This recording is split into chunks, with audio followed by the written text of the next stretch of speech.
Jetez un coup d'œil à cette tomate bien rouge. Pourriez-vous deviner quel est le fruit d'un engin pollinisateur plutôt que d'un bourdon? On fait le test, on attend quelques jours, puis là, on voit qu'il y a une tomate qui pousse. C'est quand même excitant, là. Pourtant, c'est bien le cas. Des étudiants de l'Université de Sherbrooke ont mis au point un dispositif qui utilise les vibrations sonores pour polliniser des plantes de tomates. Charles-Alex Lavoie et Antoine Morin l'ont mis à l'épreuve tout l'été. Des petits micros, dans le fond, qui viennent envoyer des ondes sonores. Puis là, on a le point focal. Un peu comme si c'était des jets d'eau, un certain angle, puis là, ils viennent tous pointer à la même place. Nous, on ne fait pas de la magie. Il n'y a pas de transfert de pollen d'une fleur à l'autre en faisant vibrer les fleurs. Mais les tomates, les fleurs de tomates, ils ont le mâle et la femelle dans la même fleur. Donc, si tu la fais vibrer assez vigoureusement, elles se pollinisent tout seules.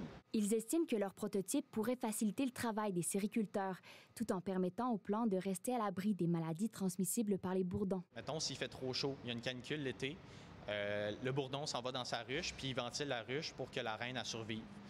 Donc, dans ce temps-là, il n'y a pas de pollinisation. Puis s'il n'y a pas de pollinisation, il n'y a pas de tomates. C'est vraiment d'amener une solution out of the box puis de développer le potentiel pour les serres, là. Mais avant de crier Eureka, il y a encore beaucoup de travail qui attend les étudiants.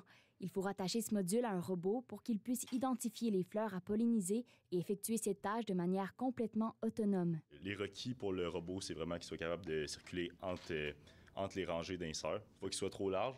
Et il faut un monte-charge qui soit capable de monter notre module de pollinisation jusqu'à 12 pieds dans les airs. On a plus le module de vision qui va être attaché, dans le fond, au module de pollinisation qui nous permet de détecter les fleurs. Pour l'instant, aucun plan de commercialisation en vue.